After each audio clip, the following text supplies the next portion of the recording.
Pendant des siècles, la figure de la femme vertueuse a été enveloppée dans un mythe tenace, une image idéalisée de sacrifice absolu, d'abnégation silencieuse et d'un dévouement qui ne tolère aucune limite. Depuis notre plus tendre enfance, on nous a subtilement fait croire que notre valeur intrinsèque, notre bonté et notre utilité sur cette terre se mesuraient à notre capacité à toujours dire oui ou à faire passer les besoins des autres avant les nôtres, jusqu'à l'épuisement total. Nous avons été conditionnés à glorifier la fatigue comme une médaille d'honneur spirituelle. Mais aujourd'hui, il est temps de briser ces chaînes invisibles. Nous allons redéfinir ensemble cette image de la femme vertueuse en explorant une vérité profondément libératrice, une vérité ancrée à la fois dans la science, l'étude de l'esprit humain et les écritures sacrées, le pouvoir spirituel, psychologique et neurologique du mot non. Pour comprendre pourquoi ce simple petit mot de 3 lettres résonne souvent en nous comme une trahison, il faut d'abord plonger au cœur de ce que la psychologie moderne et la sociologie nous enseignent sur la socialisation genrée. Les vastes études portant sur les traits de personnalité, notamment le célèbre modèle des Big Five, révèlent de manière systématique que les femmes obtiennent des scores significativement plus élevés que les hommes sur la dimension de l'agréabilité. Ce trait psychologique englobe l'empathie, la compassion, le désir viscéral de plaire et une aversion profonde pour le conflit. Mais attention, les neurosciences nous prouvent que ce n'est pas uniquement une question de biologie ou de nature féminine. C'est avant tout le résultat d'un conditionnement social extrêmement puissant. Dès nos premiers pas, la société récompense la docilité, la douceur et la disponibilité chez les petites filles, tout en valorisant l'affirmation de soi et la conquête chez les petits garçons. À force de répétition, ce conditionnement sculpte littéralement notre cerveau. Nous avons développé des circuits neuronaux où l'approbation extérieure et le sourire de l'autre agissent comme une décharge de dopamine, une récompense vitale pour notre survie émotionnelle. Par conséquent, lorsque nous envisageons de refuser une demande, de poser une limite ou de dire non, notre cerveau reptilien perçoit soudainement ce refus comme une véritable menace sociale.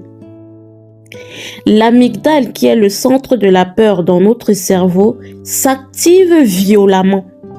Elle déclenche une poussée de cortisol, l'hormone du stress, et c'est exactement à cet instant précis qu'une culpabilité artificielle et paralysante vient nous submerger. Nous avons l'impression de faire quelque chose de mal, alors que nous ne faisons que protéger notre espace.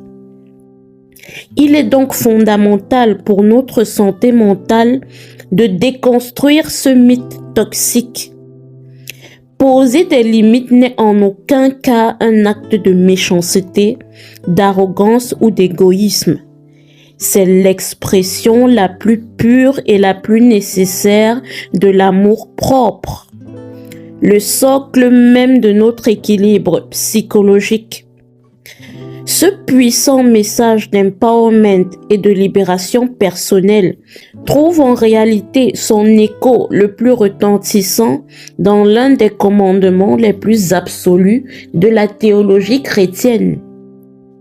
Tu aimeras ton prochain comme toi-même. Nous avons tellement l'habitude de nous concentrer sur la première partie de cette phrase que nous en oublions la condition fondamentale qui la clôture, comme toi-même. Cette injonction divine implique une logique mathématique et spirituelle incontournable. Vous ne pouvez tout simplement pas aimer, soutenir, écouter ou élever votre prochain de manière saine si vous ne vous accordez pas d'abord ce même respect. On ne peut pas étancher la soif des autres en versant continuellement à partir d'une cruche ce qui est déjà vide, fracturé et asséché par le surmenage. S'aimer soi-même en disant non aux requêtes abusives, c'est se donner les moyens d'offrir un monde, un oui de qualité lorsqu'il compte vraiment. Et si nous cherchons le modèle absolu et incontestable de cet équilibre vital, nous le trouvons de manière spectaculaire dans la vie de Jésus-Christ lui-même, qui était le maître incontesté dans l'art de poser des limites saines. La Bible nous livre une scène fascinante dans l'évangile de Luc au chapitre 5, verset 16. Imaginez le contexte. Jésus est au sommet de sa popularité. Son ministère explose. Des foules immenses, désespérées, malades et brisées se pressent autour de lui, réclamant des miracles, de l'attention et des guérisons. Les besoins humains face à lui sont infinis et urgents. Et pourtant, le texte nous dit que Jésus se retirait souvent loin de la foule dans des lieux déserts pour prier et se reposer. Face à la pression immense du monde, Jésus disait non. Il fermait la porte.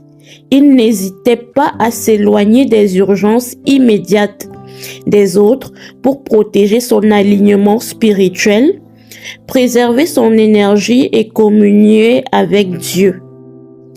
Il nous prouve ainsi de manière irréfutable que se choisir soi-même, décevoir parfois les attentes des autres et prendre du repos n'est pas un péché, mais une exigence absolue pour ne pas perdre de vue notre véritable mission. Cette divine fermeté, cette capacité à ne pas se laisser consumer par les exigences extérieures nous amène naturellement à une autre instruction tranchante et puissante laissée par le Christ. Dans l'évangile de Matthieu, chapitre 5, verset 37, il nous donne une règle de vie d'une simplicité désarmante. Que votre oui soit oui, que votre non soit non.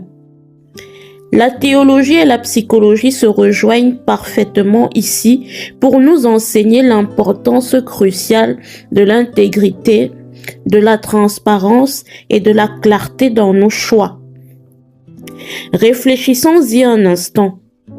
Un oui prononcé par pure obligation, un oui arraché par la pression sociale, un oui rongé par le ressentiment, la peur de décevoir et la fatigue accumulée, est-il vraiment un cadeau? Non, c'est un mensonge que l'on se fait à soi-même et à l'autre. Un tel oui n'a aucune valeur spirituelle ni humaine. Dieu ne nous appelle pas à être des martyrs du quotidien. Il nous appelle à être des femmes authentiques, dont la parole est ancrée dans la vérité de leur cœur. En définitive, il est temps d'embrasser notre nouvelle réalité. La véritable femme vertueuse n'est pas cette figure historique qui s'épuise à mort et s'efface en silence pour répondre aux attentes incessantes et souvent irréalistes de la société. La femme vertueuse moderne, forte et spirituellement alignée, est celle-là qui connaît sa valeur inestimable, qui protège farouchement son appel et qui maîtrise l'art de refuser avec grâce, mais avec une fermeté inébranlable. En réapprenant à dire non sans trembler, et surtout sans l'ombre d'une culpabilité, comprenez bien que vous ne rejetez pas les autres. Au contraire, vous vous choisissez enfin vous-même. Vous préservez votre sanctuaire intérieur, honorant ainsi pleinement le corps, l'esprit et la vocation extraordinaire que le Créateur vous a confiée. Alors, aujourd'hui, je vous lance un véritable défi. La prochaine fois que vous sentirez cette fameuse pression sociale ou intérieure, vous poussez à dire oui par simple habitude, par culpabilité ou par peur de décevoir, prenez une profonde respiration, faites une pause et souvenez-vous que votre nom est sacré. J'aimerais d'ailleurs beaucoup savoir où vous en êtes avec ce cheminement personnel. Dites-moi dans les commentaires, quelle est la situation ou la chose à laquelle vous avez le plus de mal à dire non en ce moment? J'ai hâte de vous lire et de continuer cette discussion avec vous juste en dessous dans les commentaires. Si ce message a résonné dans votre cœur et vous a aidé à voir les choses autrement, prenez une petite seconde pour liker la vidéo afin de soutenir la chaîne. Partagez-la à un ami, une sœur ou une femme de votre entourage qui s'épuise et qui a besoin d'entendre cette vérité aujourd'hui. Et bien sûr, abonnez-vous en activant la cloche de notification pour ne rien manquer de nos prochaines vidéos. Protégez votre paix, honorez votre valeur et je vous dis à très vite dans une nouvelle vidéo. Ciao, ciao!